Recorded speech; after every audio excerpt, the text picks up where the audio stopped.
Hello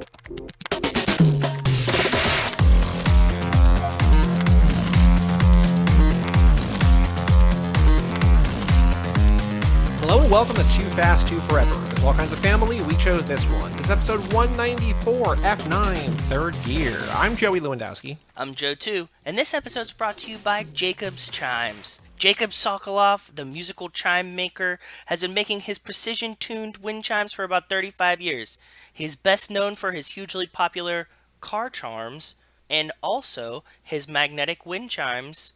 Shout out to Jacob's Chimes. Well, shout out to Jacob. Welcome to Too Fast, Too Forever. After the break, you told me that I was going to groan at that. I think that's a nice one. I think that requires more, feels like it required more effort for you to find that sponsor to, get them to pay us than most other ones. I appreciate that one. I like that one. Good. Good, I'm glad. When you warn me that I'm going to groan, I get worried. And so maybe I just set the bar too low or too high, but I was fine. You just think they're going to be offensive or something? No, just like, oh, God damn it. Like, I thought that was going to be the reaction, but not here. No, it's fine. Everything's good. Wind chimes are good. After the break, we'll have Cara Gayla Regan, Bimps herself, on to talk about F9. But Joe, extracurricular activities, what have you been up to since we last spoke? Pretty much nothing. Very, very typical. I got to eat the first of my tomates today.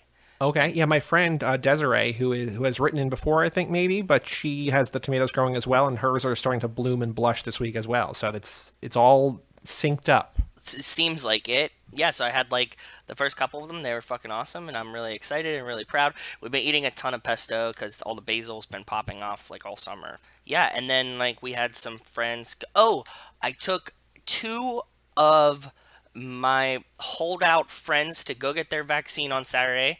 I drug them along to finally get their first vaccination shot. Good. And that felt really good. And then Saturday night we hung out. And 2 of our other friends came over. We just had dinner, hung out outside, watched TV on the projector. That's all I've been up to. How about you? I did see the 3 movies in theaters that I was mentioning last week. So I saw The Green Knight on Thursday night, which was awesome. And I like even more having read more about it since. I told you, and I will tell our listeners too, that I think it's really good and it's really weird and it's beautiful, but it is very slow. And also it's atmospheric in a way that a lot of the A24, especially the prestige elevated horror stuff is. And so I think unless you watch a trailer, you're like, I need to see this now. It's not like a swashbuckling Knight's Tale or whatever. Yeah.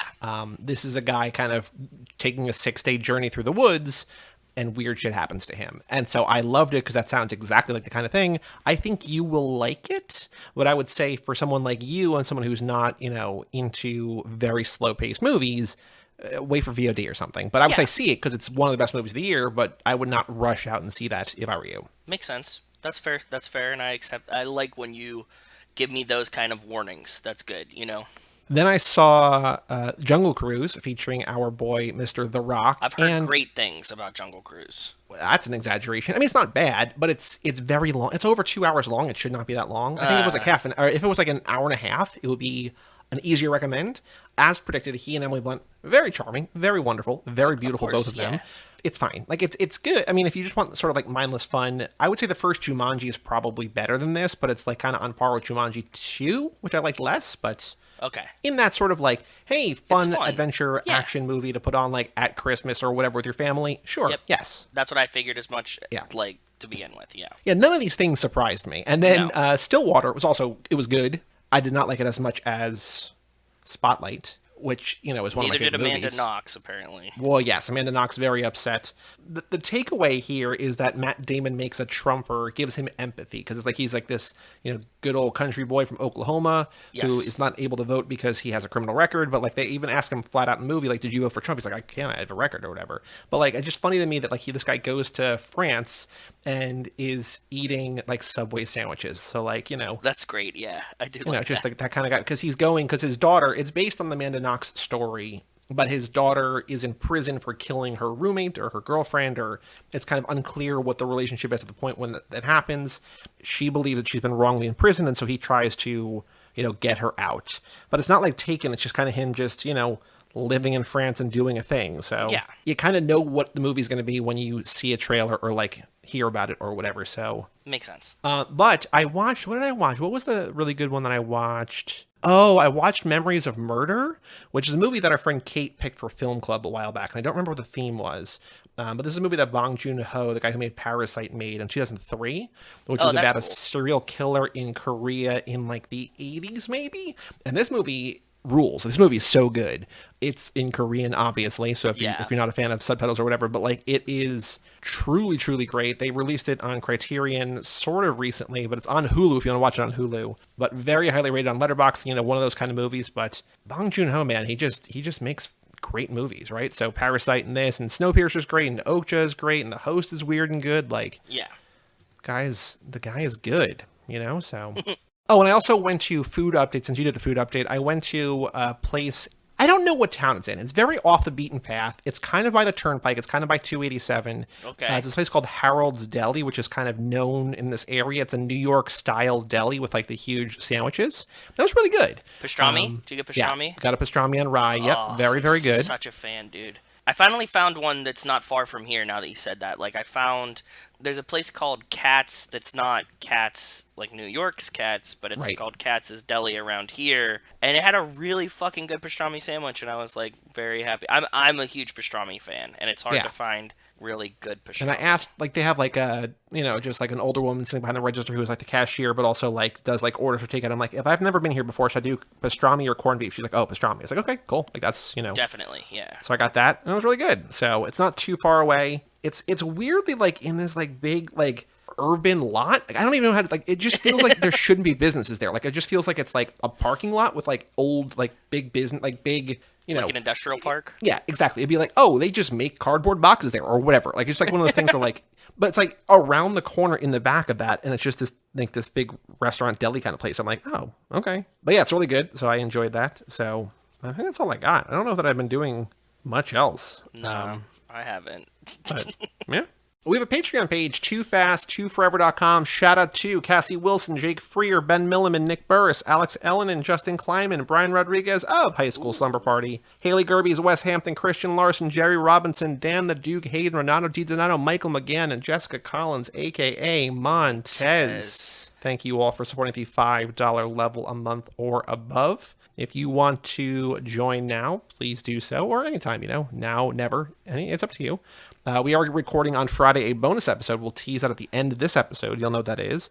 But you'll have a bonus episode coming at you soon. You also get every episode like 3 or 4 days early. So like all these movie recommendations and food updates, you get much closer to the time. So, I mean, if that's not incentive enough, I don't know what is. True. I mean, undying love and affection, handwritten notes, stickers and swag. Stickers and are cool. Picking Stickers movies really for us, right? So, yeah.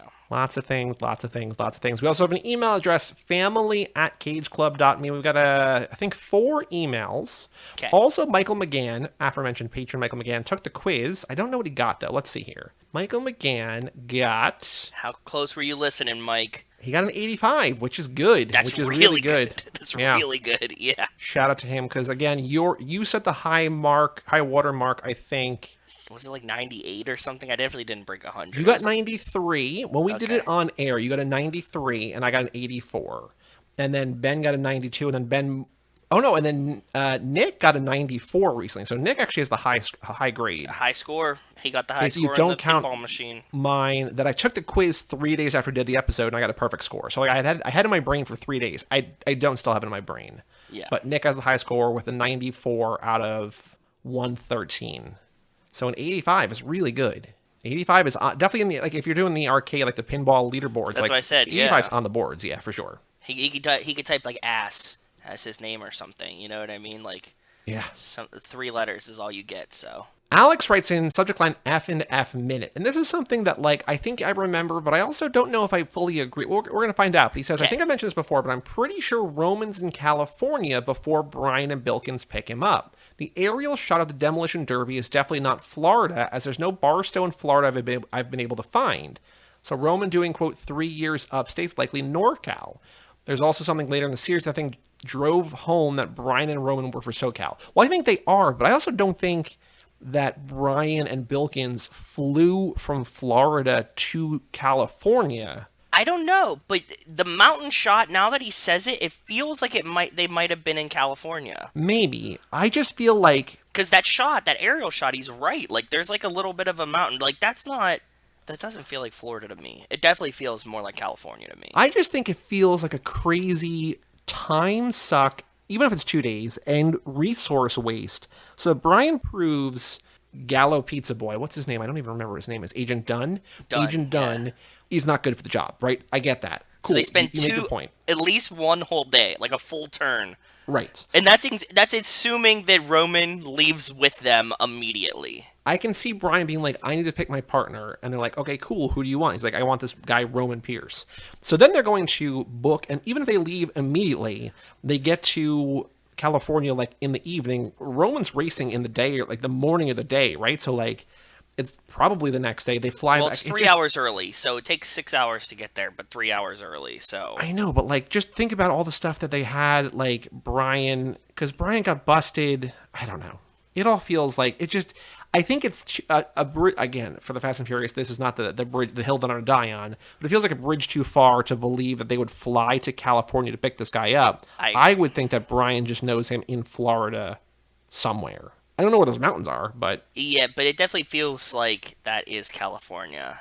It logically doesn't make sense that any of this would happen, but in reality, I think it is set like they went to Florida... They went to California to go get him, and then they just come back, and we don't see either of those parts. I also don't think that, like, Brian and Roman are from Barstow. That's not up for debate. Like, we know that. Yeah, we know. That also doesn't mean that, like, that's where he is currently. Very true, yeah, because right? like, he could be in Florida. And also, yeah, Brian or Bilkin saying he did time upstate. Like, it could be either Florida or California or whatever. Like, I don't think that necessarily matters either. I don't know.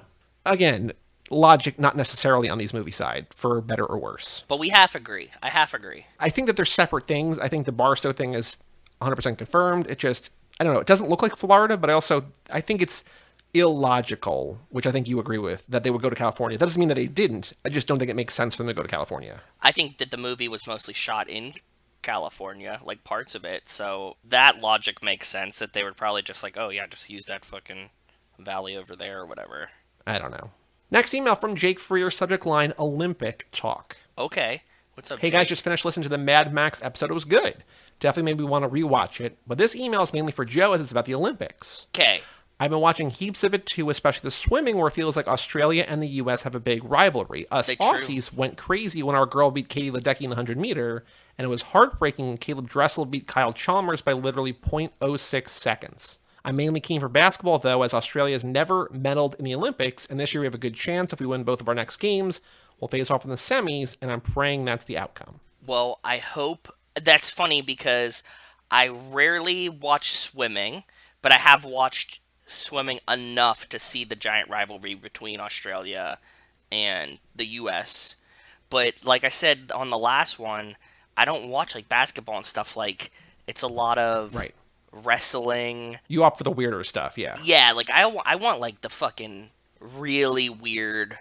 I was watching synchronized swimming today. Like, those are the ones that, like, I want to see, like, because you don't ever see this sport. And I got mad that, like, why do we not have, once a year they have ESPN The Ocho, and they just play, like, you know this? Yeah. You know, lumberjacking and, like, all this dumb shit. Like, why does ESPN not have ESPN4 that just plays, like, the World Archery Championships? And stuff like that. I think because if you want to find that stuff, you can find it online somewhere. I think that there's just not enough viewer, like, they need to sell ads, and I don't know. It's financials, and it's probably just too expensive to have such a small audience. I think the stuff is available just online somewhere. See, that sucks. And I just had we had the same exact conversation about Travis Pastrana's doing, like, some Travis Pastrana sandwich? No. He's doing some kind of, like, dirt rally course racing. And I was like, oh, cool. I said to my friends, like, I hope that this is going to be on, like, FSN or something. And they're like, no, it's probably just going to be on YouTube. And I'm like, why? Like, I wish it was on FSN. And they're like, well, they won't, like, they don't won't make enough money for it to be like that. It'll probably be on YouTube. And I'm like, but they don't have the viewers to make enough money because it's not on TV, and it's just yeah, that's the whole thing. Well, I also think you think about like the companies that are making moves and doing interesting things, they're all online. And like it's the big ones are YouTube and Twitch and Amazon Red Bull and TV. everything, right? And by the way, US is playing Australia, I think tonight at 12:15. So by the time I edit this, the game will be over. But the next game is US versus Australia in the Olympics. So oh, cool. Good. Jake well, good luck, Jake. I don't care about the US basketball team, so good luck. Says, anyway, that's all I really wanted to say. Thanks for not roasting me about the turbocharged prelude, and I've watched it 3 billion times since last week. Peace, brothers. Jake. Well, thank you, Jake. I'm glad you watch it so often. I think he's joking because I think that was what you said, but maybe. I don't know. We have 2 emails from Wes, and the first one is one that he sent about, he's been listening to Sung's Garage episodes of Justin Lin, and he has more info about Justin Lin and MC Hammer. Wes sent in a very long email that I condensed a lot because it was a very long email. I mean, a lot of good information, but I just cut it down. So here's the kind of abridged version. So apologies to Wes if I miss anything. But okay. What up, fam? Oh, subject line, Justin Lin interview. What up, fam? What up, Wes? Justin Lin was at a convention before starting Better Luck Tomorrow when MC Hammer came to the same booth Lin was at. They were looking at new digital cameras. They started talking, and Justin said he hoped to be a filmmaker one day, and Hammer gave him his phone number and said to call if he ever wanted to work on something together. Fast forward to the making of Better Luck Tomorrow. If he hadn't raised the minimum amount of money by a certain day, sort of like a Kickstarter thing, all the investors had to be repaid in full. Justin Lin was out of ideas, so he called MC Hammer and was shocked that he answered. It was clear that Hammer didn't really remember him, but after talking, he wired him the money he needed. They didn't say what the number was, but Wes has heard somewhere around $10,000. Okay. Now, about the posters in Tokyo Drift, which we talked about in the deleted scenes, I think, especially. Apparently, they're all different because as a thank you, quote, I wanted to imagine a world where MC Hammer's just promoting a bunch of different products, which is pretty cool. That's really cool. Like, Tokyo's just, like, popping off with MC Hammer at the time. Yeah, like, in this world, MC Hammer is, like, the biggest star, and he's doing everything. It's like, I got 12 projects. Like, he's The Rock, basically. Yeah, right? Yeah, exactly. Lin also said he was so used to indie filmmaking getting things done as quickly as possible to save money that while they were making Tokyo Drift, they got ahead of schedule and used some sets and props for finishing the game. He got caught, though, and got scolded for it. Oh, that's really cool. When he was convincing Vin to do his cameo, they talked for like 4 hours about the history of Han's character and the connection to the mythology of the series. Vin seemed interested, but nothing much came of it. After shooting 4, Vin told him about Los Bandoleros and Han's expanded backstory in it. Justin Lin said he had no idea that was happening, but it meant because he was excited because it meant that it came from their conversation. That's a cool fact that I didn't know. So Justin Lin kind of inspired Los Bandoleros with the Han backstory doc. That's cool. Yeah. It seems like he was selling. It seems like selling Vin on this Han. character. Yeah. Yes. And he did it in such a way that Vin was like, whatever. Vin was like, oh, I want to bring more. And we still don't know more. Like a minor thing, which we might talk about, we might not, I don't know. But in the third time I watched F9, in that scene, sort of spoilers for F9, but not really. Kind this of. This episode is about insignificant. F9. Yeah. Yes. When he sticky bombs that guy and sends him out the back, it sounds like Han speaks French because the guy speaks French, I think, to him, and he responds in English. So, like, at some point, Han learned French, right? So maybe he was in France. I don't know. There's a lot more Han story that we don't know about, which we've talked about a lot before. Very true. I mean, we always want to see that because there was definitely a period, even if you believe, like, Better Luck Tomorrow until they meet in Mexico or knew each other in California, like, there's giant gaps where Han's missing in Fast and the Furious for, like, long periods of time, so... And then Wes says, in terms of F9, or for F9, Lin doubled down on justice for Han. He feels the franchise did Han dirty by bringing Shaw into the family, which I think we talked about. Yes. He found out that Deckard was in the family at a Better Luck Tomorrow screening before he even had a chance to see Fate of the Furious, which is crazy. I mean, I guess that's like Letty, Michelle Rodriguez, seeing herself come back in the theater and being like, what's going on? Yeah. He also says the proper way to watch these is in release order, but I can see the benefits of both ways. Until next time, stay furious, Wes. Yes. He claims that when we talked to the lady at the Wall Street Journal, she told us that he claims that, and respectfully, Justin Lin, I disagree. Right. That's my take. And then Wes's second email, Mad Max, what up, fam? What up? He says and this is the first thing he says here is the same thing that Alex wrote in. I always assume they're talking about him doing time in upstate California. They didn't put it on screen, but I'm pretty sure Brian and Bilkins fly out to Barstow to pick Roman up. That aerial shot's definitely not Florida, which again, makes sense visually, but also makes no sense narratively, but who knows? Yes, half agreed. When Fury Road came out, Mrs. West's little sister was in Austin, visiting from Arizona. She was pretty sheltered, hadn't experienced much of a range of movies, and she freaking loved this one. It blew her mind. The rest of that trip, we watched almost all the Fast and Furious movies. I think he's told us the story, either on the podcast or maybe via Messenger. I don't know. It was hilarious hearing her take on movies that were released before in a time when she wasn't old enough to remember. She also wanted to know why everyone was so sweaty and why Brian's hair looked so crunchy. My favorite part was how she had no problem with the movie logic, but during 7, we had to pause and call my brother in the Air Force to discuss the reality of them dropping cars out of planes. Ooh. She could not believe a parachute would work on anything bigger than a person. The idea of a bigger parachute or multiple parachutes equals more resistance just did not click with her for some reason. Interesting.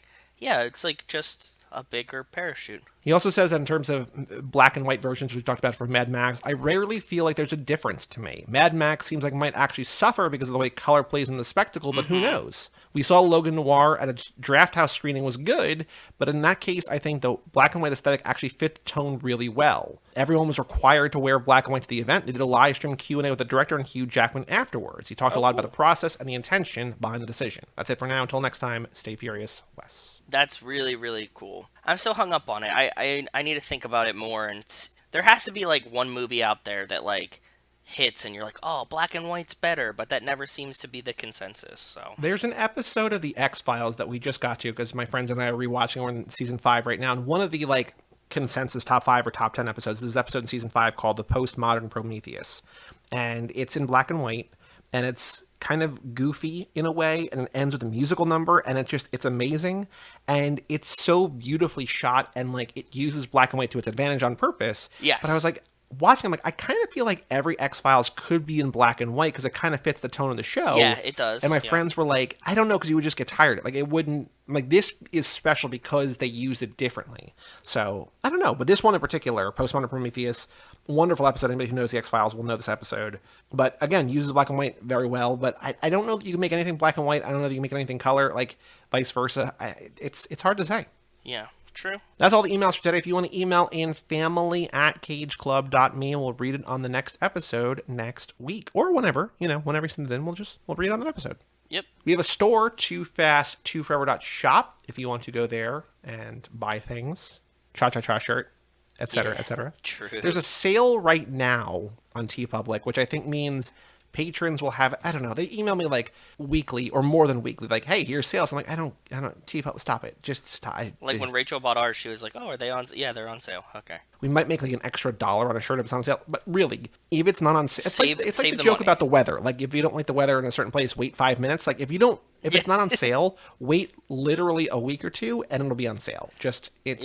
They do 2 or 3 or 4 sales a month. We have no control over it. We have no control over anything, not even the prices, nothing. But thank you for considering. There's a lot of places you could spend your money, and for spending on toofast2forever.shop, we really appreciate it. Yes, thank you. I think you and I have probably spent more money than everybody else combined, but I love my shirts. I'm a huge fan, and I get so many comments on the Mia Letty Ramsey. Really?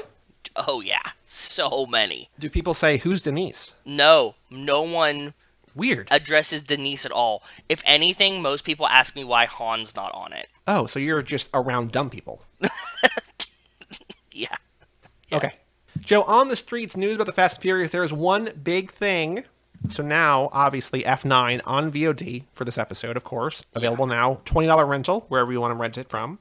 But announced last night as we're recording this, 4K Blu-ray coming out September 21st. So less than 3 months after it hit theaters, it will be available to own permanently on VOD, or on, probably on VOD to buy it then, but also 4K Blu-ray, whatever. But, of note on the box, Director's Cut. I know. I'm excited, but that's different than Extended Edition. Because the other ones say Extended Edition.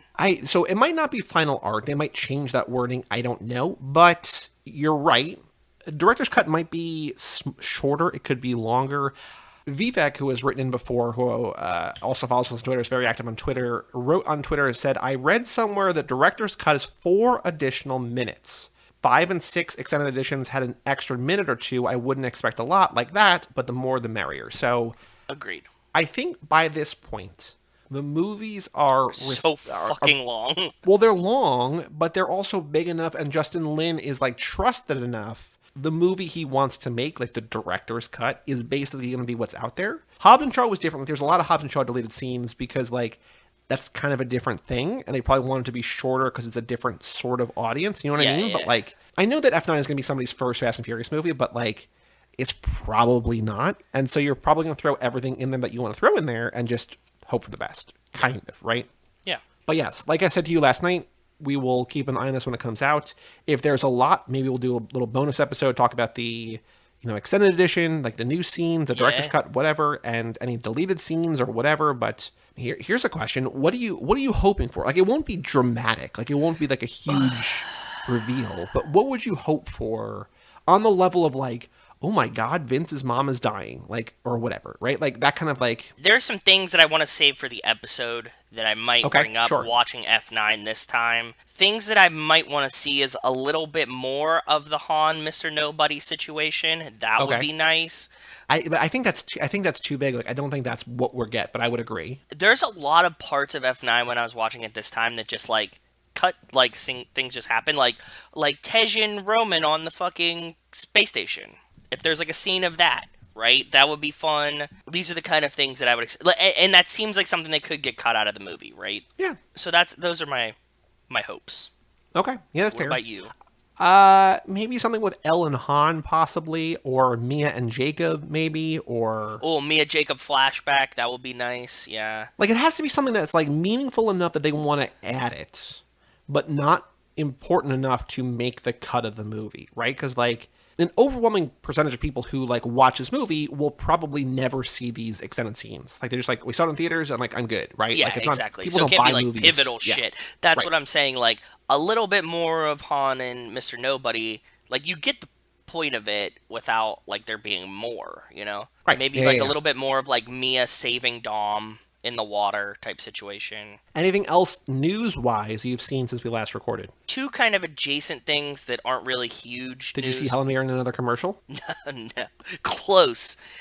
John Cena's back in the WWE, by the way. I heard. Fucking wild. Considering, like, he's, Jacob here, and leading into my next one, that both Idris Elba and John Cena are in Suicide Squad that comes out on Friday on HBO Max. Joe, say it right. It's the Suicide Squad. Sorry. To differentiate it from just regular old Suicide Squad.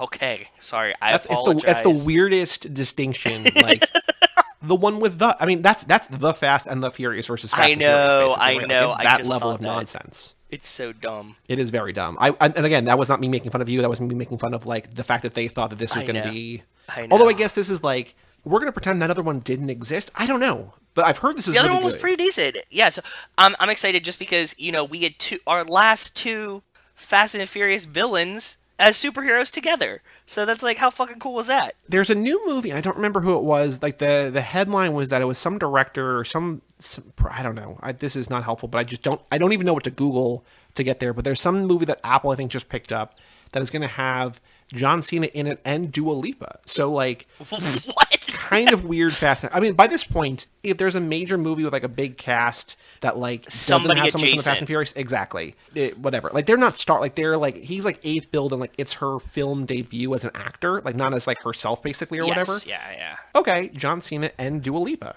That's very bizarre.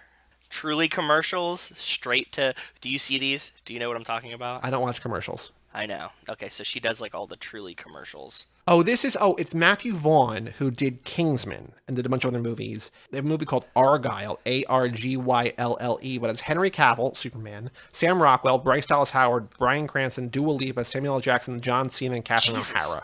So Jesus, yeah. Okay. I don't know what it's about, but I mean, he makes good movies, and there's a lot of people I like. So that's a lot of people I like. I agree. Yeah, Sam Rockwell. There you go. Also, The Suicide Squad on HBO Max. If you want to watch on HBO, I don't know if you said that. You might have said that, but I did because I was in theaters on HBO Max. Yep. Because Rachel was like, "Oh, we can watch that this weekend," and I thought she meant go to the theaters, and then I saw somebody be like, "It's on HBO Max this weekend," and I was like, "It's on HBO Max, dude," and she was like, "Yeah, that's what I meant. We could watch it at home," and I was like, "Oh, okay. I'm just dumb." Yeah, like there are things where I'm just like, like. I'm okay watching stuff at home. We've talked about this, but like I don't want to pay $30 to see Widow when I can go see it for free. But like I can see it for free with Stubs, or not Stubs, A-List, I'm still going to watch it at home because it's more convenient. It's quieter. It's the environment, right? Like, Yeah. But I'm not paying $30 to see Widow at home. I'll just go see Widow, quote unquote, for free in the theater, which is what I did. So, yeah. Whatever. Joe, the final thing to do before we take a break is the Fast and the Furious minute 21, a minute I called Bilkins Ain't In It.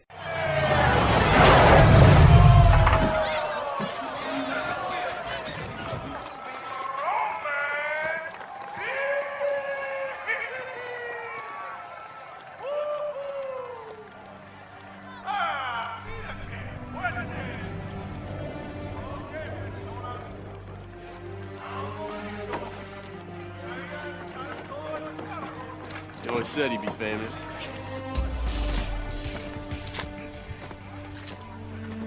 Pierce! Roman Pierce!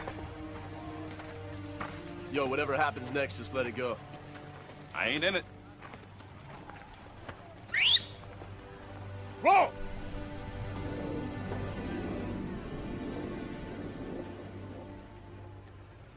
Only my homeboys call me Rome. Pig. So in this minute, Roman wins the Demolition Derby. His joy quickly turns sour as he sees Brian in the crowd. Brian and Bilkins follow Roman out of the arena. Brian eventually gets Roman's attention. Roman spits on the ground to show his disdain as the minute ends. The name of the minute, as you might have heard, is from a line where Brian says, "Whatever happens next, just let it go." And Bilkins goes, "I ain't in it." Yeah, he ain't in it. He puts his hands up. Not me, man. So I said to you, and I don't know if you did if you proved to me, if you checked me, but I said that there's a Candle-esque situation in this minute. Okay. Did you do the research? Did you see my note, or did you just forget to do this? Because it's okay if you did. I just saw your note because I was focusing on the cars and things. So there are, as far as I can tell, at least 75 tires visible in this minute that are not on cars. They're usually stacked in like 3 or 4. Threes. Yeah, they're usually in threes. I recognize that, yeah. As like bumpers in the arena. There's 3 or 4s outside. There's single ones, like sort of having like marking pathways. There's also some being used as like planters for flowers. Yeah, cactus. There's one in a cactus, right? Right next to like the food truck or whatever. Maybe a popcorn truck. Who knows? Because popcorn, we know is a big thing. In the note document, I have 4 links to Imager posts that I uploaded. I took screenshots and I put them in Imager. Let me look at these. There are at least 75 tires that I counted. That's insanity, dude. And like, there's no reason to do that, but I was just like, I'm looking around because I know that you're gonna get the cars, and I'm like, sometimes I just like don't pay attention. Like one of my favorite things in the first movie, which I never would have seen, even watching minute by minute until you pointed out, was the like big Pokemon plushies. So I'm just like, what am I missing? What am I not seeing in this minute that like you're gonna get the car stuff, you're gonna do this, you're gonna do that, whatever. But like, what am I not seeing? What should I pay attention to here? And I'm like, oh, there's tires everywhere. That's awesome. That's a really fun one. I noticed the tires, but there's so many. This was there's a thing lot of tires that like I'm like, oh yeah, there's just a bunch. And then like they're tires, so they're not like distinguishable. Right. So I'm like, how am I gonna fucking tell these apart? Yeah, there's at least, like, that's why I'm saying I qualify it in verbally and in the text at least, because like there's so many that I would not be surprised if I missed like 25 of them, right? And, like, a lot of them are painted white, and the dirt is dirt. Like sand, like desert. Right. So it also kind of seems whitish. 2 other things, and I will let you do your car stuff. I want to say that Brian, Paul Walker really, does a really solid fingerless mouth whistle where he whistles for Rome. I was like, that's pretty good. Oh, yeah. And for the first time in a while, we get music. I think it's a song from the score called Roman Pierce, which makes sense, by David Arnold, who did the score, orchestral. But like, we have not had music in like several minutes. We finally get music back, which I was like, oh, I have to do my job again. Yeah. But what did you get car-wise? What did you hit? As Roman's walking out, there's like 3 cars in front of him, right? Like the Winnebago's to the right, and there's like 3 cars in front of him. And that's his Winnebago, right? That is his Winnebago, because like his house. Like, eventually we'll get there, and he'll be like, well, how do you think I park so close to the track? Blah, blah, blah. Like, I can't go, so far away from home. But there's 3 cars next to it that like don't have anybody near them. And I was thinking like, hey, maybe these are his other Demolition Derby cars, because he like leaves the one kind of dead at the thing. Sure. And one of them is also number 68, which is the car number that he used in the race. Okay. So these possibly are his like next 3 races worth of cars. Wait, what year was Tyrese born? Was he born in 68? He was born in 78.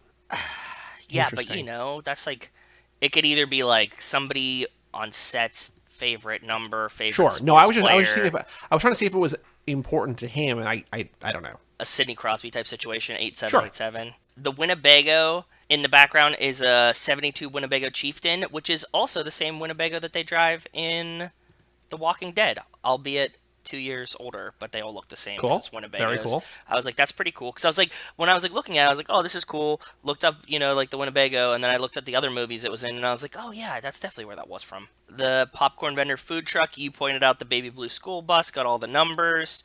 The goofy cactus in front of the food truck, and the food truck is like awfully close to the demolition derby. There's like a wrecked car like right behind it, and I'm like, they should probably move that just like 5 to 10 feet over. Yeah, I'm sad that we didn't see what they were actually serving at the food truck, and just so we can assume popcorn, right? That's what I was saying. I made a popcorn joke about the food truck without even seeing your popcorn joke about the food truck. So yeah, I assume that there's just millions of food trucks outside this demolition derby, and they're all selling popcorn. So my trivia question for this, because I think this is a easier one if you remember. Also, it's very difficult if you don't, which is probably going to be most people.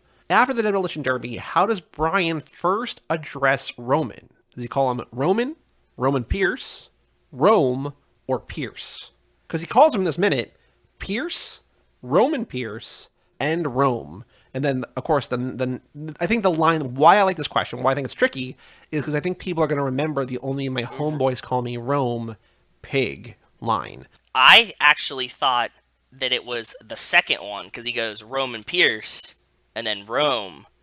I forgot that at first he says Pierce. Yeah. Like he's like Pierce, Roman Pierce. This is a fair question. It's also a hard question. I think this is a great question. It's very difficult. And it's not like, you know, how many tires are there? At least 75. At least greater than 75. So minute 21, Bilkins ain't in it. After the demolition derby, how does Brian first address Roman? He calls him Pierce. But he actually calls them all 3, but the first thing is good, man. He never actually just calls him Roman.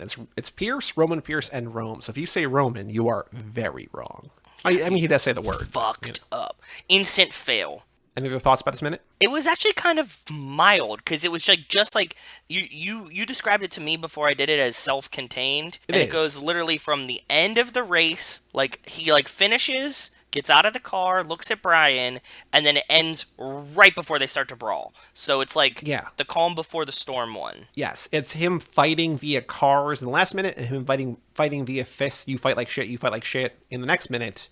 And this is just where he's not fighting. He's just walking and spitting. I thought that the fight happened sooner, so I thought that it was going to end but no, it's just right. It's a minute right in between the both. It's probably 5 or 10 seconds into the next one, right? Like it's so close. Yeah. So it's so close. All right, Joe, let's take a break and let's bring in Kara to talk once again about F9.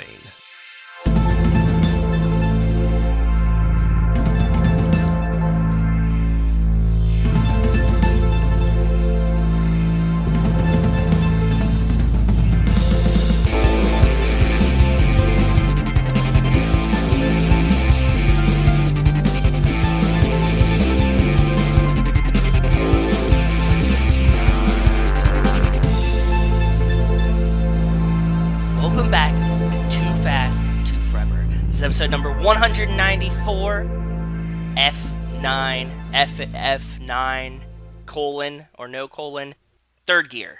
This episode... Saga. What? The Fast Saga. The Fast Saga. This episode is brought to you by Jacob's Musical Chimes, Jacob's Magnetic Adornment Chimes. Catch the midnight snacker with Jacob's tuneful refrigerator magnet chimes. Shout out to Jacob's Musical Chimes. Shout out once again to Jacob's. Welcome back to the show, and welcome back to the show after a hiatus for a little while. I feel like she was spiritually here recently when we watched Noelle. Was that last year? That was last year, right? So long ago. She's been here since then. I talked to you guys fairly recently about something a little important. Yes. Oh yes, yes. I mean in earnest, like for a full episode. For an actual episode, yes. It's been a while. Yeah, I did Noel not join you was- for Noel, by the way. Noel was last year. You're just like, hey, there's a Christmas movie with Paul Walker, and you guys should watch it. I'm like, cool, you want to watch it with us? You said No. And I was like, okay, cool. It was very bad. But yes, you have not been here for a full episode since our Resident Evil week when we did Resident Evil and Resident Evil Retribution in September. That feels like so goddamn long ago. It was. It's almost a year. I know, but like it also, life, COVID. time, so Right, on and so pandemic forth, right? time. But welcome back, Kara. Well, thanks for having me, you guys. Thank you for being here. Now, since you've last been here, we've added some either-or questions and stuff like that, which we have not done with you in a while. So are you ready to fill in these gaps and sort of answer what these are? I love a pop quiz. Cool. Okay. So, one of these, you know the topic. We just don't have an answer written down for you. What does food all over the place mean to you? Do you remember this? You remember this. How could I you mean, forget? I remember the concept and the question, certainly. Yes. So Did I wait? Yeah, so Joe and I are going to take you out to dinner. We're like, Kara, welcome back. Thank you for coming back. We're going to bring you to this restaurant. It's got red candles, little wood tables, picadillo, food all over the place. When we describe a restaurant as having food all over the place, what does that mean to you? It's like it's a bountiful, maybe a family style situation where they just bring plates and plates of food, like the kind of place that's like run by like a Greek or Italian grandparents, and they're like, here, you're so thin, eat some more, and you're like, I don't even know you. I've never met you before, but they are insisting that you eat a lot. That to me is food all over the place. I feel like family style is such an easy description given what we are, but I don't think anybody's ever said family style. I don't think that phrase has ever been used, yeah. Which just feels like an oversight. It does. This is a tricky situation. The original question was, is Brian a good cop or a bad cop? Which you pretty much started, I think. I think so. But do you think, more directly, is Brian good at his job or bad at his job? Brian is terrible at his job, which makes him a good cop. Oh, because he quits. Okay. Well played. Because he quites is how I spelled that. Because he quites. Because he's quiet. Yeah, because he's quiet. Yeah. Mm-hmm. If we describe a person now as having no knees, we say no knees Ron, no knees Dennis, no knees Denise. What does that mean to you? If someone has no knees, what does no knees Denise mean to you? I don't know. Guys, I've thought about this a lot There's no answers. over the time that since I've been on the show and listening. Because to also you many listen to the episodes. show and you hear Yeah, people talk about this, do. which probably only makes this even more confusing. It's interesting to hear people's different takes on it. So many different things. Maybe a woman who can give a blowjob without bending her knees. Maybe. Oh, just all hit, like all waist. Yes. Just core muscles only. Yeah, Okay. locking the knees. Interesting. Just maybe a little flexibility in there. Okay. So that's one option. The other option, which I have heard other people say, is somebody like Cotton Hill from King of the Hill, who like had his shins blown off in Korea or whatever, and then they had to like sew his feet to his legs. So that's an option. I'm gonna go with those two. One or the other. That works. Definitely nothing else is possible. But I think the last time that you asked me that, I said that Denise is a real person. So that was your idea. Yeah, that Okay. Paul Walker and Tyrese Knew. offset. Maybe they were out on the town one night and they met this bitch named No Knees Denise. Have you Right. heard about her? And so ever since it's like an inside joke between the two of them. Which really Okay. makes sense. I think so. Yeah. That's our favorite theory. I don't think we could remember who it was, so we now know Well, it to was give me. you credit Credit because you. it's a good theory. Yeah. So now the newest question, which we only introduced last week, and this is one that ties into F9, and it's a little bit of a thinker because they're kind of smaller characters. Are you more of an Owen Shaw, who is Luke Evans? Are you more of a Mateo, who is Roman Reigns in Hobbs and Shaw? Or are you more of a Jacob, John Cena? So which undersung little brother are you? Are you Owen, Mateo, or Jacob? Okay, and what does Owen do? Owen is Is the the bad bad guy guy. in He's 6. like the first one, right? Yeah. And he's like kind of a bad guy, but also there's other bad guys in that movie. he has a team of bad guys. That's when they all look like him, but there's like a girl Brian that's his blonde you're hair. confused. Yeah, in 7 is when there's a bunch of bad guys, where there's Mosey Jaconda and there's Deckard and all of that. Yeah, this is when they're in London. There's like the flip cars. I mean, it sounds like you're not this guy because you can't remember him, and you have a very strong sense of self, and so and I don't know who the second guy is. So he's Hobbs' little brother in Samoa. Oh, that guy. Samoa. Nice. Yeah, Samoa. No, probably. I mean, I'm probably a John Cena. Mysterious. Just like an angry younger sibling, which I am in real life too. I mean, the difficulty here is that they're all very big, muscly men. I mean, Luke Evans is not really, but they're all like, it's not like wildly different, right? Like they're all kind of similar. So it's a difficult question, but I can see you as a John Cena. Yeah. John Cena type for sure. I can't see her as a John Cena. No, I can see her as a John Cena type, but I can't see her as John Cena, I guess, which is you guys are buff now. I'm strong. I know. I have muscles. I know. You are. Yes. And now you also are back in the WWE. Yeah. Yeah. So, Kara, F9.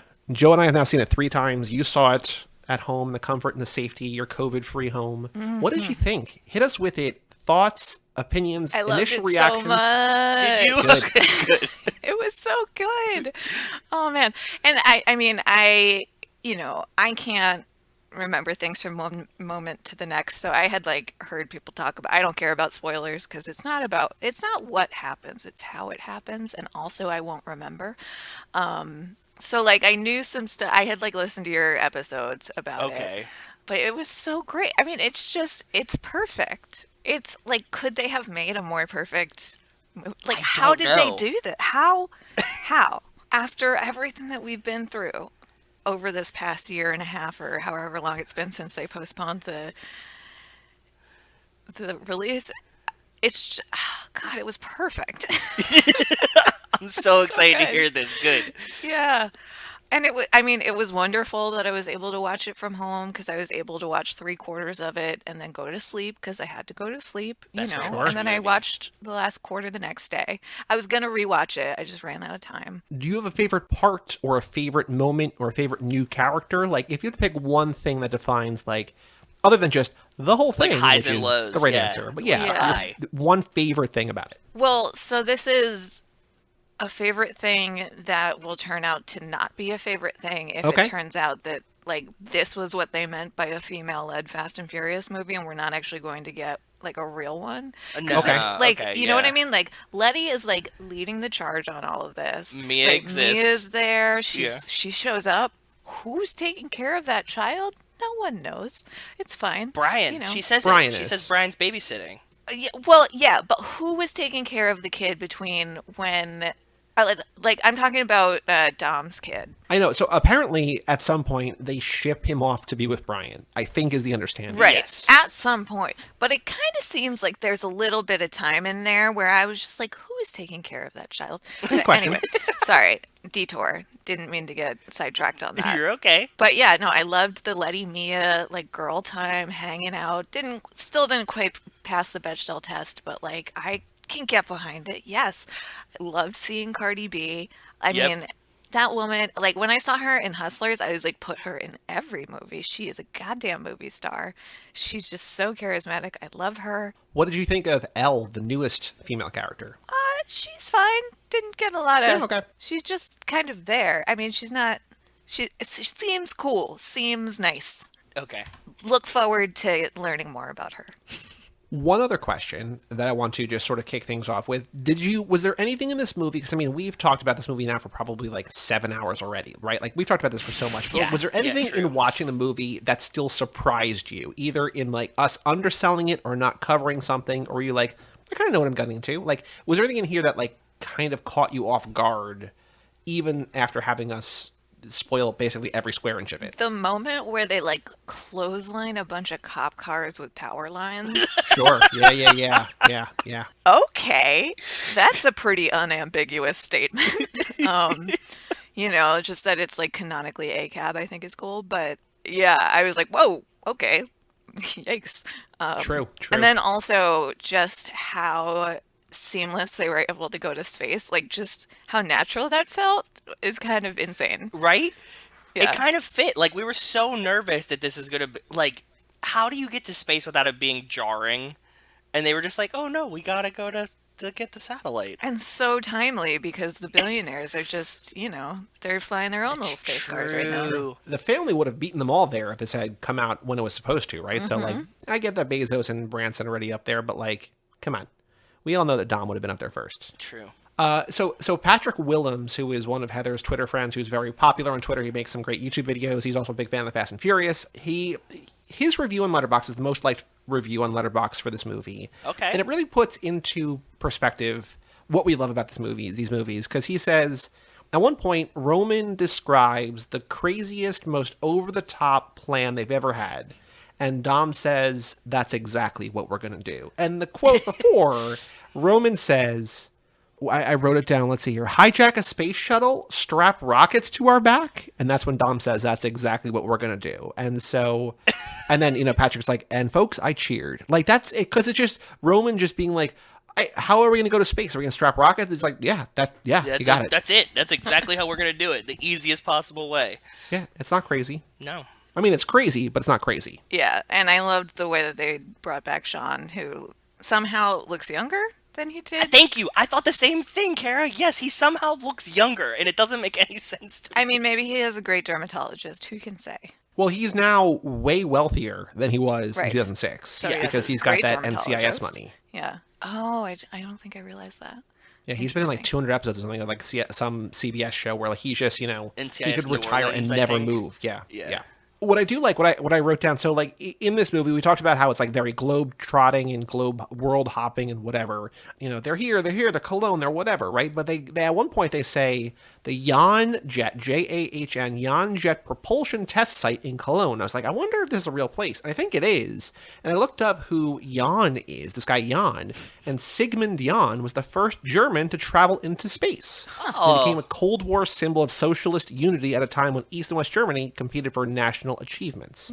And so I'm sure it's probably a real place, but it's also cool that like they're working at a place that's named after a guy who went to space. So because it's not like they're like XYZ Castle in Edinburgh, right? Yes. Like it's not like they don't pinpoint you that much. I'm like, why are they pinpointing us at this specific? Why don't they just say Cologne, Germany? And it's like, oh, because they're naming it after a guy who went to space, which I think is a cool touch. Interesting.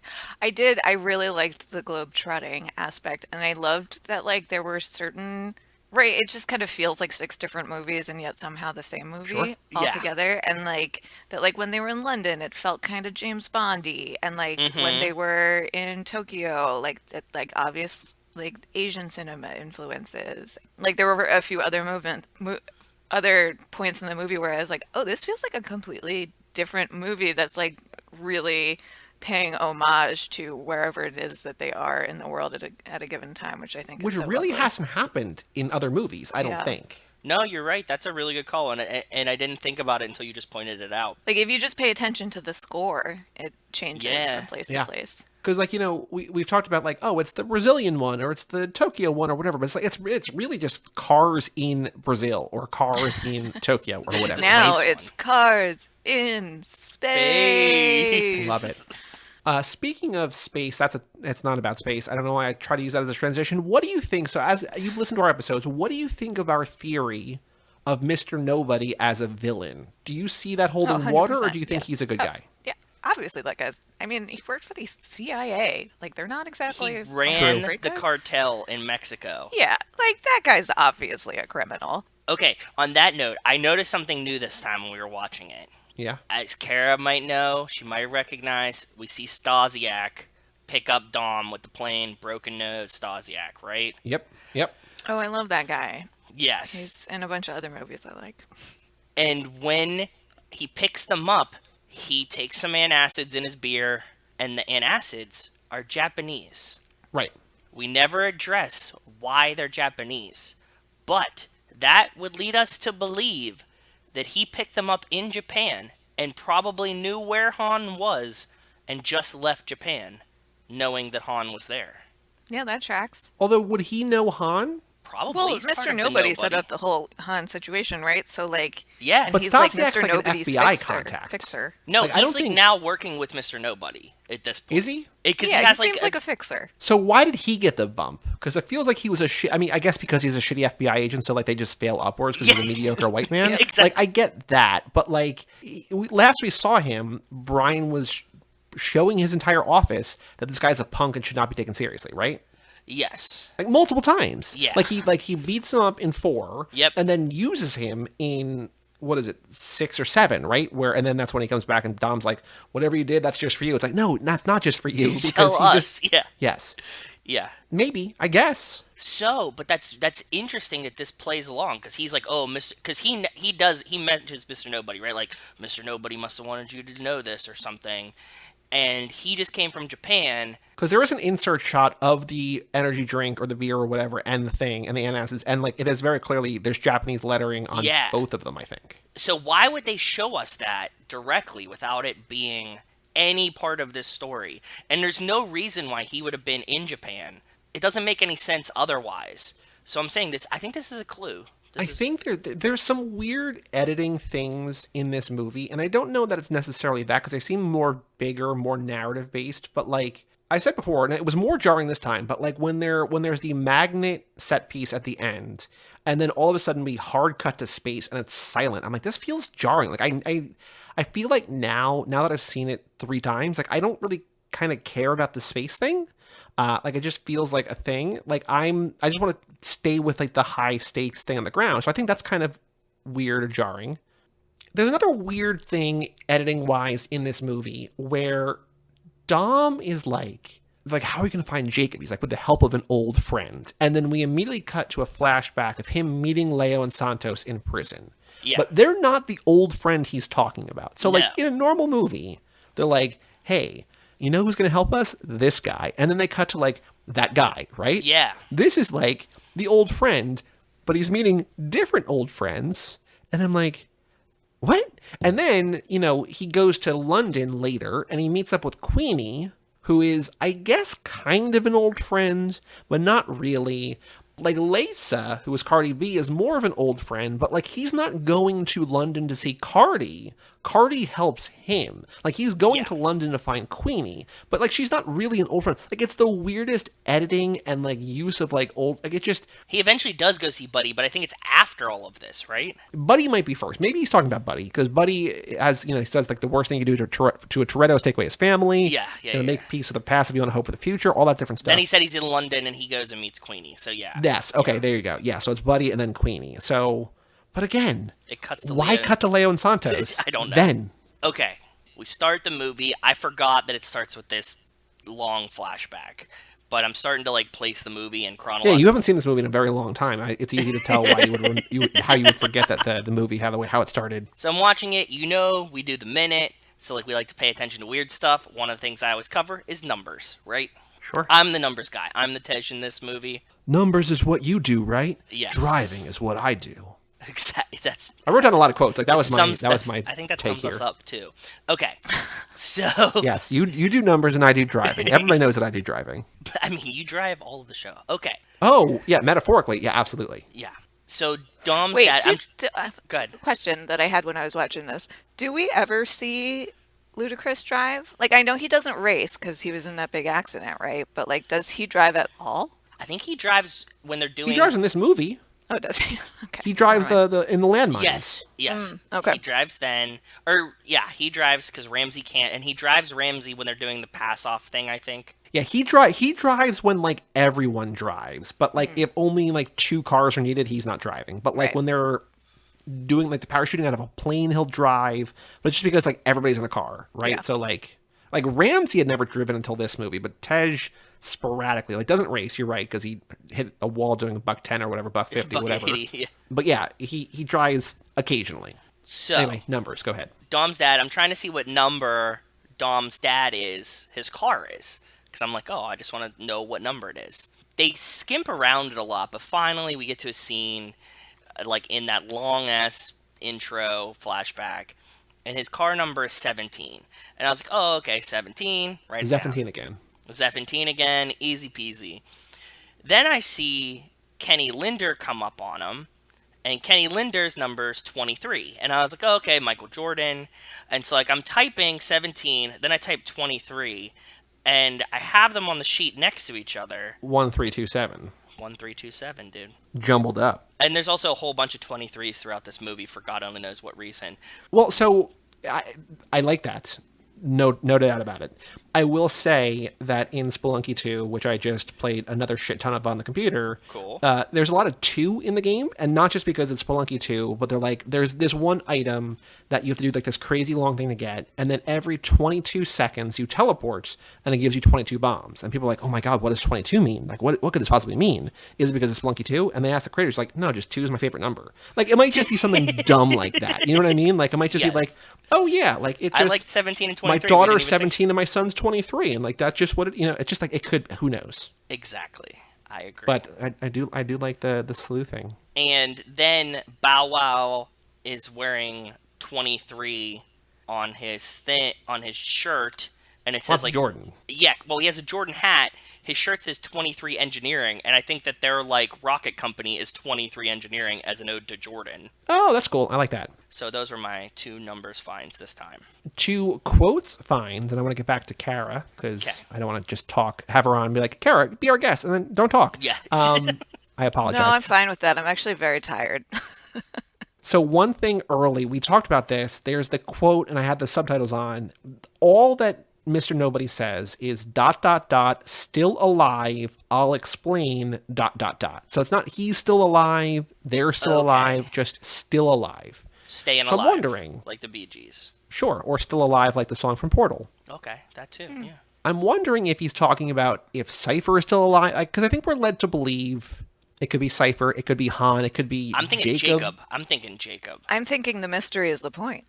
Yeah, also like that it's supposed to be open-ended, right? We don't see a body for any of these motherfuckers. We don't know. True.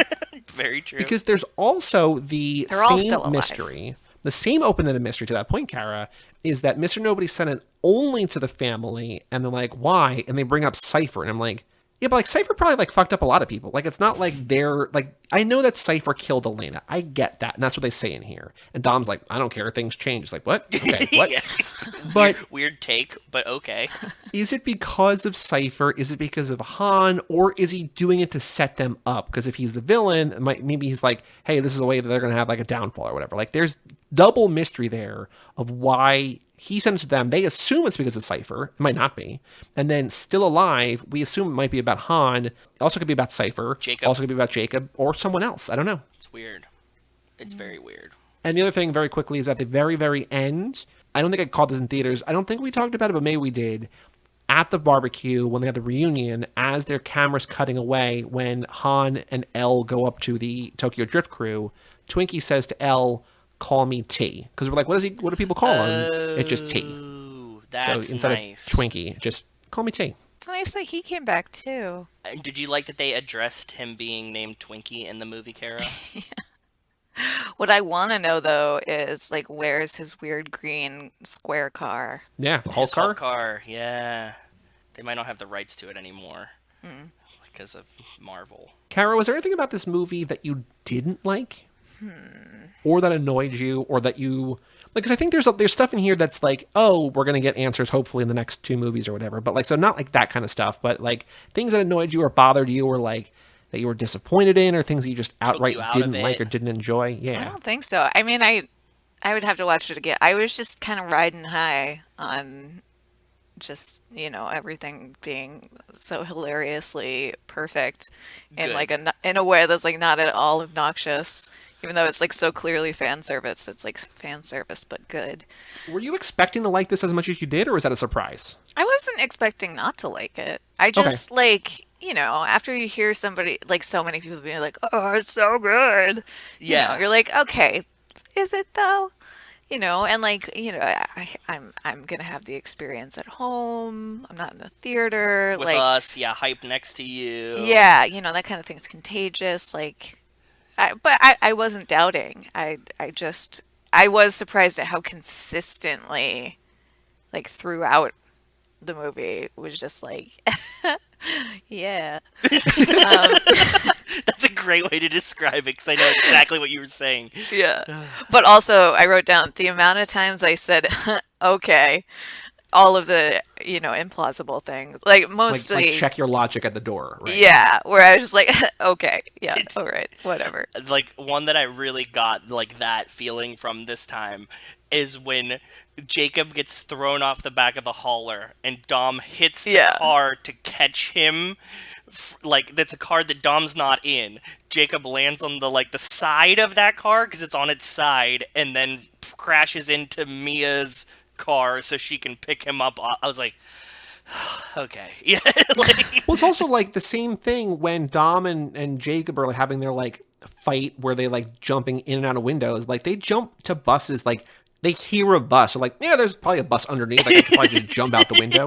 And then they jump from like a bridge to a lower level. It's like, yeah, okay. Like it's just, again, as we learn, some things you got to take on faith. They're just doing things. Yeah. They're definitely okay, but that brings me to another point. Early on in the movie, Dom is talking to like Lil B.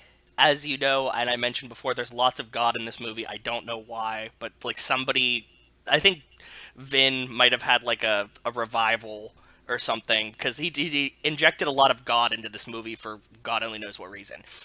He asked his son like where God is or something, or his son says God's in your heart, and he said he's in your heart too, and I'll always be in your heart. And I'm like, did you just imply that you are God by saying he's in your heart and I'll always be in your heart? I take back what I said. All the like father son, like it's fine. It's just very heavy handed. Oh yeah. I was like, all right, guys, like, can we really? I know that this is like your whole deal with the family and stuff, but like, Jesus Christ. And even the Letty Bryan stuff's like, you know what that driveway is? That driveway is where I first met your mother. It's like, oh, okay, yeah. Yeah. Yeah. Yeah, and like, oh my God, him bringing the kid to the track and being like, this is the last place to saw your grandfather. It's like, okay, how old is this child? I don't think let's not traumatize this kid, Whatever. I mean, although he's been around death his entire life. Like, fair. He's maybe used to it. I don't know. I mean, he already knows how to hide from people who are coming to kill him. Exactly.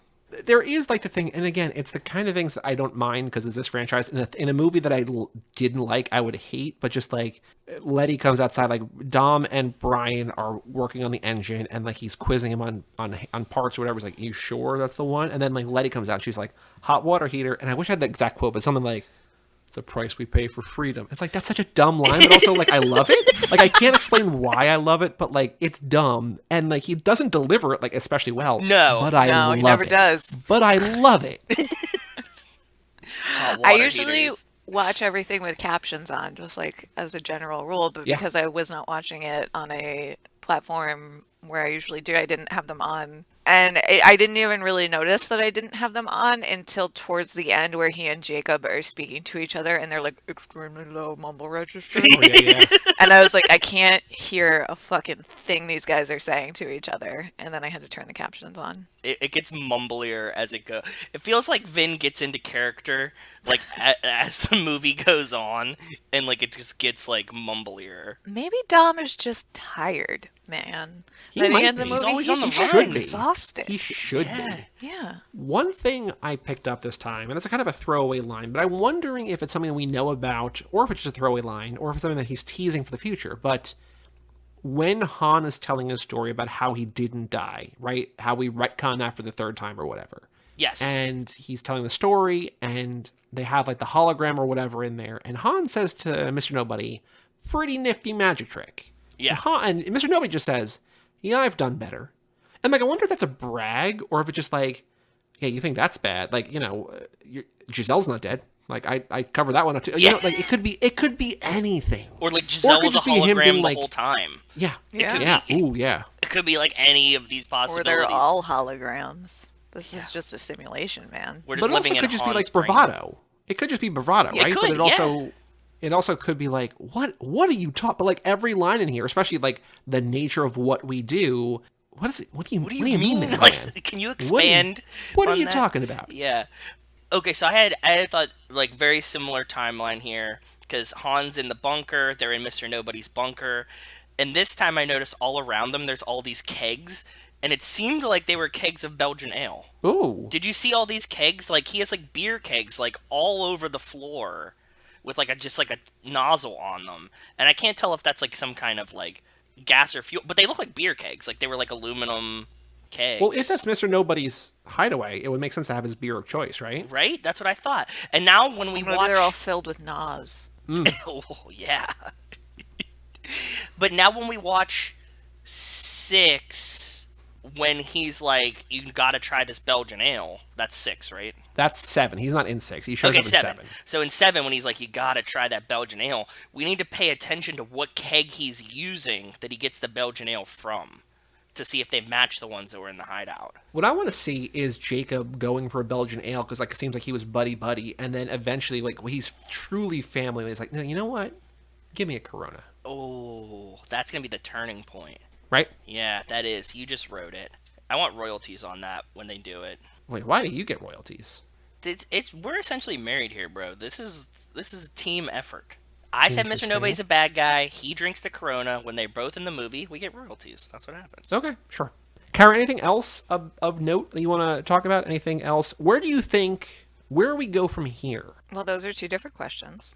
Is there anything else, and where do we go from here? Yes. Is there anything else? Hair? What's happening? Hair? Yeah. First off, love Letty's short hair, the bob. Mm-hmm. Into it. Sure. Been thinking about cutting my hair short, and maybe this is a sign. And then the Cypher situation, which makes me think of, I don't know if you've seen that meme about like Meghan McCain's hairdresser on The View, how she must hate her because she always has like the worst fucking hairdos. And so I think maybe Cypher might be using the same hairdresser. And she also hates her. The hairdresser hates Cypher, and she's just taking it out via the hair. Okay. Yeah. Like the stylist for this movie. Do you think it's the stylist for this movie or Cypher, the No, Cypher personally. Yeah. Yeah. Okay. Cypher's hairdresser herself. So, speaking of Cypher, actually quickly, at the end, she's like, I'll handle it. And, like, all she does at the end is, like, fly that drone and fails, right? Like, it feels like she should be doing more. Like, she's the world's best hacker, and all she does is fly a drone. Yeah, I'm not sure like what her deal in this movie was, because she's like a hostage. Right. Yeah.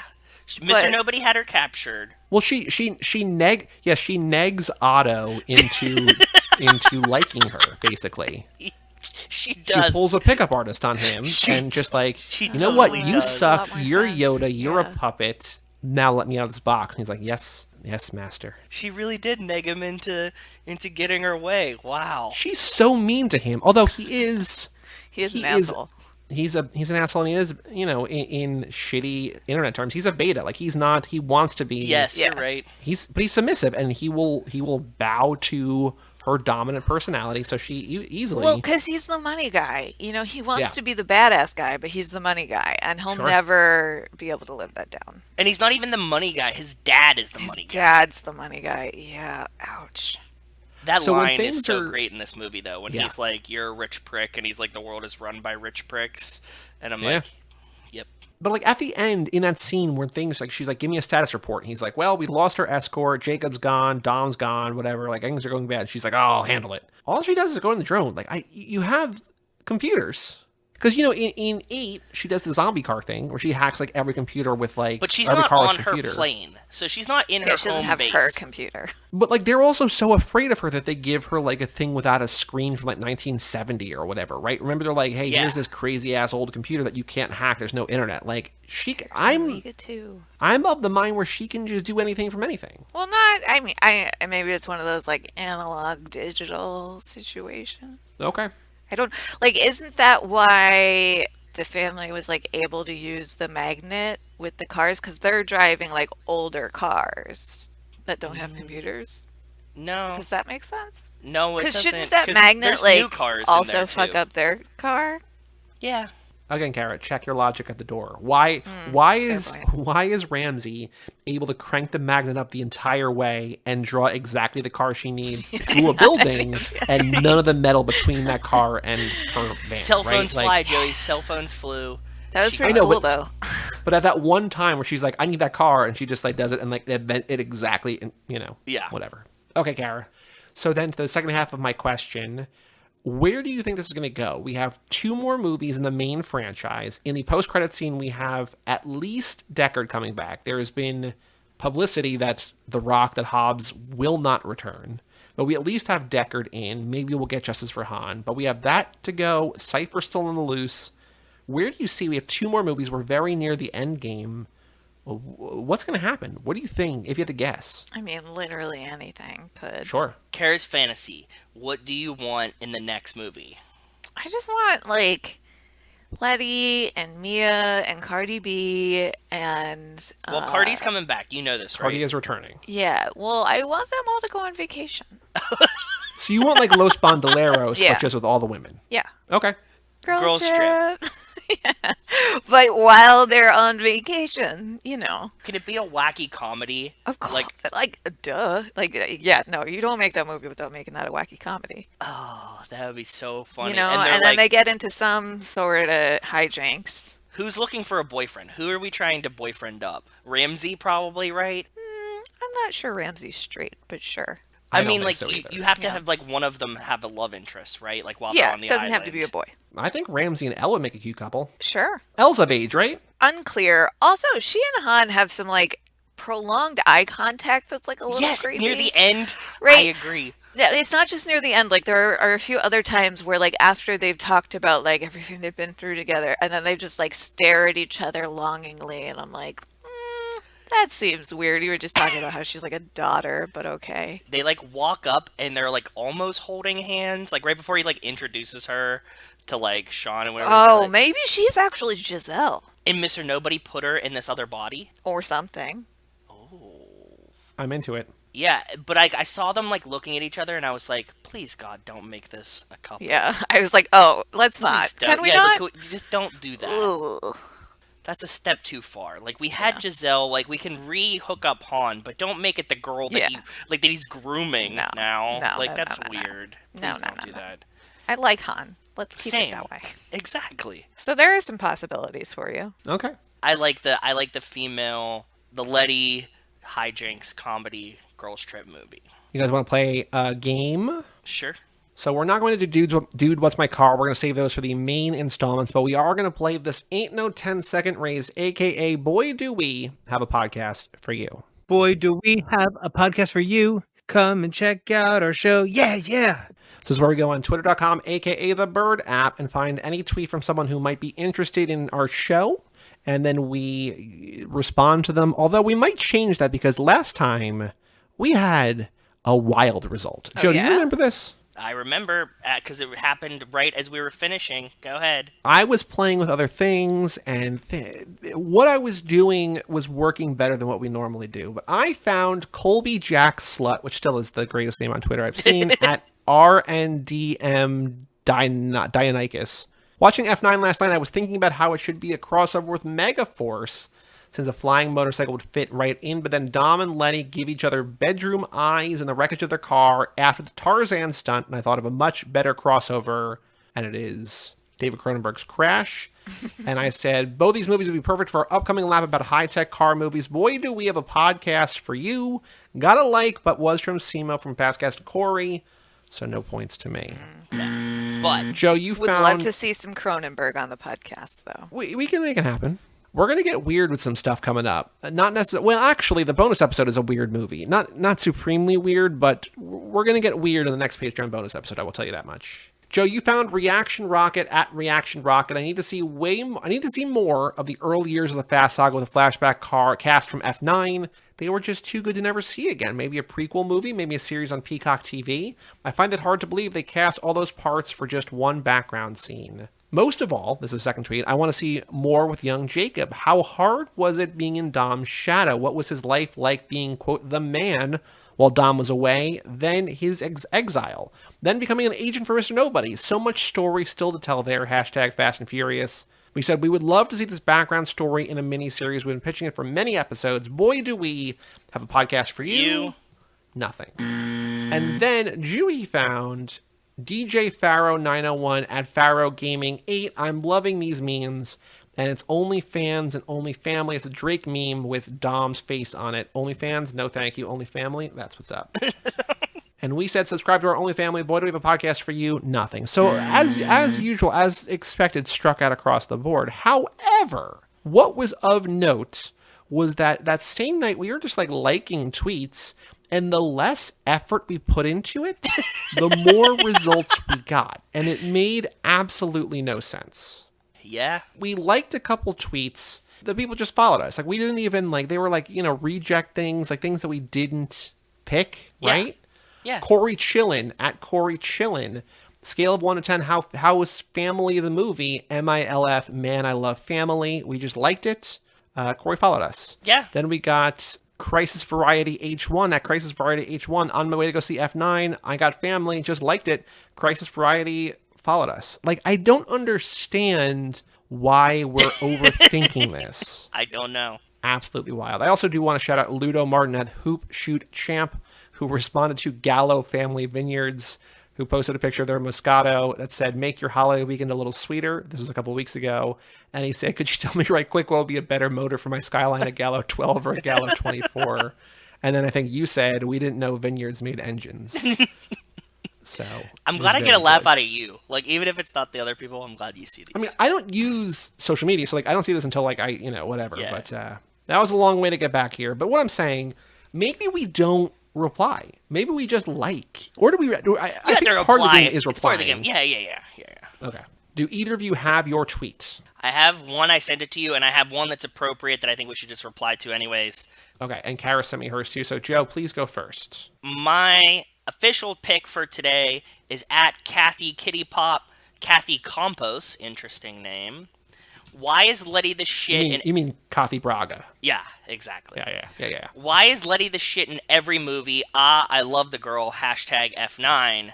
We love Letty, and we did a whole lap on Michelle Rodriguez. Boy, do we have a podcast for you. Now, the second one I found is just really funny because of what you had just read when we started the game. Samuel McClay, at Samuel MacClay. I feel like Dom and Letty Toretto are big car movie fans and watch Bullet, Vanishing Point, and Smokey and the Bandit regularly. But when the sun goes down and Baby Brian falls asleep, they watch Cronenberg's Crash. Yeah. Hashtag F9. Yeah, man. I think that, like, just based on what we were just talking about. Should we just like it, or should we retweet it? I feel like this is one we just like it and just let it Just be. like it, and let it go. All right, Kara, please hit us with yours. You have a little bit of a thread here, so which one? Yeah. Which one you want to, Great respond thread, to? by and the set way, it up? worth reading through if you get the chance. I can't wait. I'm going to. But I think the particular tweet that I sent, I already lost, but hang on a second. Cypher's new hair is even weirder, but it suits her better, I think. And that was like, I don't know, 10 tweets into a thread about how they felt about the new Fast and Furious movie. Very positive feelings, by the way. Yeah, great thread. This is from somebody with the handle at Devauric, Devauric, and their display name is Essex Velis Drives a McLaren. Okay. It's a very long Twitter name. Yeah. I'm sure that there's a subset of people on the internet who get that joke and are like, that's good. I don't understand what it's referencing, even a little bit. But good for them. So how do you want us to respond? Do you want us to customize or just say, boy, do we have a podcast for you? I'm going to leave that up to your discretion, Joey. Oh, Joe, go ahead. How do you want to customize it? Because I'm looking for my tweet right now. We've been thinking about Cypher's hair a lot. Boy, do we have a podcast for you. That's Perfect. it. It doesn't say good or Absolutely bad. perfect. Right? Yes. But we definitely have been thinking about Cypher's hair a lot. How could we not? It's just forward. It's almost literally impossible to not think So about. many questions. So What many a choice. So many choices. So many questions about questions. Is it better? Is it worse? Who can say? It's definitely weirder. That's for sure. Yeah, somehow it is. But I agree. I do think the bowl cut suits her better. She's just like some annoying 7-year-old boy, who's Jonathan Taylor Thomas on yeah, Time. well, no, he's that kid in the class who like always has all the answers, and it's like, oh, Cypher, shut up. Like definitely getting beat up in the bathroom. It's Cypher's mom again. Cypher asked if we had homework. All right. I liked a bunch of tweets, so, if we get random follows, they don't count. They don't count at all, yeah. But they help, so on and so forth. I found XLVII, a.k.a. 47, at RhinoX47. This person says, F9, they went to outer space. That's it for F10. Go to the afterlife. Get my girl Giselle and Brian O'Connor. Ooh. And I said, this is now the only thing we want. Boy, do we have a podcast for you. Very, very true. Well, thank you, Kara. Thank you so much for joining us once again to come back to me. defend the belt. Please now, how did the Race the Beat Pots turn out? I came in second place for distance. That's which is awesome. Truly wild. Did not know that would be possible. Did not even say. My goal setting out was like, my goal is to train for this race and not injure myself before it starts. And not only did I do that, I was like, maybe I can do 150 miles. Because at that point I had been doing like approximately 50 miles a week. Okay. It was a 2-week thing. So I was like, all right, 150 miles. It's like a big stretch, but theoretically possible. Sure, yeah. Okay. 266 and a quarter, baby. Whoa. You did great. What That's up? Wow. What? Flex I do like that bombs. you got a quarter mile at a time there at the end. I told you. Living life a quarter mile at a time. So, importantly, I was going to say, who is a famous second-place finisher whom you love? Suki in Too Fast, which also means because you passed your stretch goals, I think someone promised that she would Photoshop herself into the picture of Suki jumping the bridge. So, Kara, with your bike. Right, on my bike. Well, yes, forthcoming. The lighting in here is not great. If I took it outside, I don't know. I have to figure out a setup. I recently restarted physical therapy. I'm thinking maybe I'll just ask my physical therapist to take a picture of me on the bike there. Better lighting. Are you going to wear pink? Do I? I could try. That's just a question. I'm not sure That wasn't if I own any impressed. garments. Would love to get a pair of those pink chaps, though. Oh, sure. Okay. So here's a deal I want to make. I would love to see this by Christmas, and if we don't have it by Christmas, it's a very easy goal to attain. But if we don't have it by Christmas, you have to come on the show and watch Noelle again and talk about it again. Oh. We don't want to watch it. Yeah, I'll do that. But that's like an adequate punishment that you That's have very 4.5 months to do this Photoshop. That takes if one you don't picture. do it, you have to watch this shitty movie Noelle again. Yeah, that's fair. I agree. Actually, I really just want to force you to watch the shitty movie again, so... I mean, we can make it a holiday tradition. I'm okay. I don't with want that. to. There is almost nothing I want less. Actually, it wasn't that bad, but it was just... I'm sure Statham has probably been in a Christmas movie. There's got to be other Christmas movies for one of these actors, right? Can we watch New Year's Eve again with Zeph? No, God, no. Come on. But I will also say that, yes, we did meet our stretch goals, and we raised, as a team, over $2,200. Wow, that's to awesome. benefit Cool. Dysautonomia International and all of their efforts in funding research and physician education and advocacy, trying to get the NIH to give more money to research autonomic disorders. So that's awesome. I just tuned into Dysautonomia International's conference a couple weeks ago. They really are doing truly amazing work, and it is thanks in large part to them that people with who are developing autonomic dysfunction after COVID infections are getting diagnosed and listened to in a much shorter period of time than people who had developed it after viral infections in the past. So That's awesome. exciting stuff, weird stuff. We'll get there eventually, maybe. I just want to say we're super proud of you. I was following along and hope that we helped. That was awesome. You definitely did. Yeah, it was a lot of fun. I had no idea what might be possible, so it was kind of cool to see what my body could do. And now I am picking up the pieces and trying to put myself back together like Humpty Dumpty. I was going to say that $2,200, or as people refer to it, 2,000 fast, 200 forever. It didn't really flow. I also forgot what I was saying halfway through it, but I do like that there's two two in grad, there. 2 stacks, 2 large. Kick Man, it a there's nickel. so many options. Kick it a nickel. I don't know. I lost interest in my own stupid premise halfway through saying it, so I just bungled it. You're not alone. All right, next week, Joe, we are back on Fast and Furious 6. we are going back to the main thing. And then the week after that, we're doing F9 again. So get ready for back-to-back Fast and Furious, which we normally don't do. But because of the VOD release, we flip-flop. So we're just, we're not changing anything else. So next week, Fast and Furious 6 and then F9 again. But between now and then, Patreon bonus episode, you and me and the Mikester, we are talking about Leos Carax's Holy Motors, which is a weird as hell movie, and this is the one that I genuinely don't know if it's going to be your favorite movie, or you'd be like, I don't want to do this podcast anymore. I don't know. It could be anywhere in between. It's Sounds fun. Incredible. It's great. I also think you might hate it. I don't know. I've only seen it once a while ago, but I will say there is a fast connection in terms of one of the main actors in the movie. So keep your eye out for somebody you will very immediately recognize. But fast connection in Holy Motors, Patreon only, coming in a couple of days. Who knows when? I don't know. Sometime before the next episode. But Kara, thank you so much for joining us. Thank you for having me.